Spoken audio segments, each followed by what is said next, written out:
नमस्कार, स्वागत है आपका इंडिया न्यूज पर और मैं हूं आपके साथ स्वाति सिंह। मध्य प्रदेश के सरकारी स्कूलों में वीर सावरकर की जीवनी पढ़ाई जाएगी। जी हां, बिल्कुल ठीक सुना आपने, वीर सावरकर की जीवनी। स्कूल शिक्षा मंत्री इंदर सिंह परमार ने इसे स्कूली पाठ्यक्रम में शामिल करने की बात कही है। कांग्रेस ने इस कदम को फ्रीडम फाइटर्स का अपमान बता दिया है।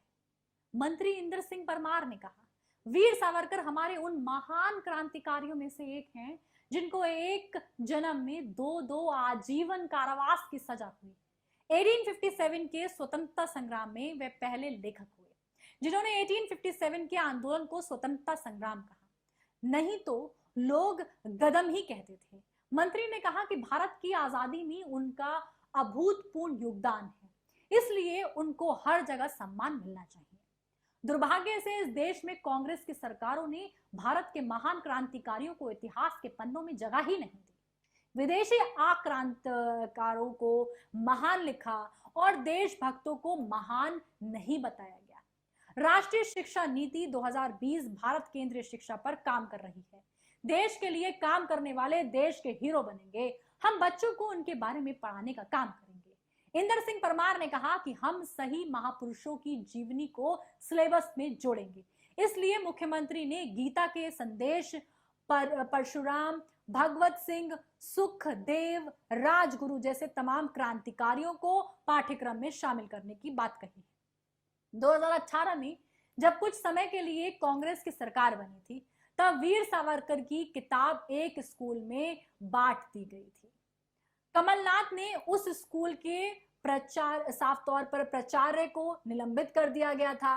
कांग्रेस के लोग हमारे देश के क्रांतिकारियों को बच्चों तक नहीं पहुंचाना चाहते। कांग्रेस विधायक आरिफ मसूद ने कहा कि स्कूल के सिलेबस में सावरकर को किस हैसियत से शामिल करना चाहते हैं। ये बड़ा सवालिया निशान है।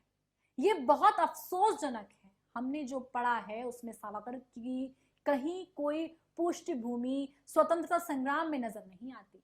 उनके कई पात्र पढ़े, अनेक बार सोशल मीडिया पर पात्र आ चुके हैं जिनमें उन्होंने अंग्रेजों से माफी तक मांगी है। ऐसे व्यक्ति का इतिहास पाठ्यक्रम में जोड़ना शर्मनाक होगा।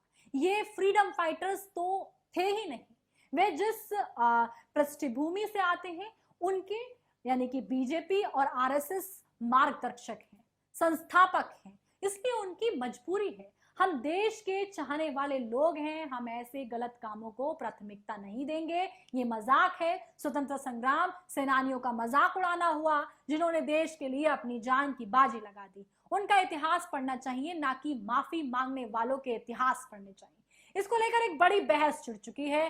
कांग्रेस सावरकर को साफ तौर पर बार बार अपने बयानों में जिस तरीके से लाती है, लेकिन इस वक्त जो है ये कहा जा रहा है कि सावरकर को जोड़ा जाएगा पाठ्यक्रमों में। इस पर आपकी क्या राय है? कमेंट बॉक्स में जरूर बताएं। अभी के लिए मेरे साथ बस इतना ही। देखते रहें इंडिया न्यूज। धन्यवाद।